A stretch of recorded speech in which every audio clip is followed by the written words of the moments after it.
আমাদের সিলেট অঞ্চলে একটা ট্র্যাডিশনাল ইফতার আইটেম আছে, সেটা হলো পাতলা খিচুড়ি বা লেটকা খিচুড়ি। শুধু সিলেট অঞ্চল না, সিলেট অঞ্চলকে ছাড়িয়ে এটা বিভিন্ন অঞ্চলে জনপ্রিয়তা অর্জন করেছে। সেই পাতলা খিচুড়িটাই আজকে দেখাবো। এখানে নিয়ে নিলাম বাসমতি চাল 1 কাপ, হাফ কাপ মসুরি ডাল। এই খিচুড়িটা অনেক স্বাস্থ্যসম্মত, পেটের জন্যও ভালো আর খেতে কিন্তু অসাধারণ মজা। এখানে দিয়ে দিব মেথি, 1 চামচ থেকে একটু কম হবে। এই খিচুড়িতে মেথির পরিমাণটা একটু বেশি দেয়া লাগে, ভালো করে পরিষ্কার করে নেব। একটা পেঁয়াজের হাফ ভাগ পেঁয়াজ কুচি দিয়ে দেব। দিয়ে দিব আদা। এই খিচুড়িতে পানির পরিমাণটা 1 গুণ নয়, 3 গুণ নয়, 5 গুণ দিতে হবে। দিয়ে দিলাম হলুদ, পরিমাণ মতো লবণ।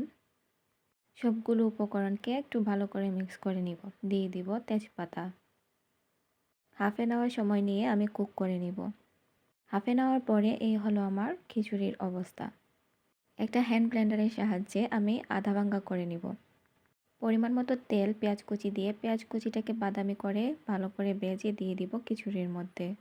এবার ভালো করে মিক্স করে দিয়ে দিব দেশি ঘি।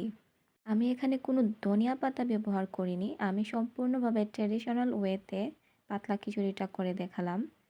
আর কিছুই করতে হবে না, এখন শুধু সার্ভ করতে হবে। ইফতারিতে আমরা রোজা ভাঙার পরে খেজুর খেয়ে ফার্স্ট টাইম এই খিচুড়িটাই মুখে দিই। কেমন লাগলো আমাদের সিলেটের ট্র্যাডিশনাল পাতলা বা লেটকা খিচুড়ি জানাবেন।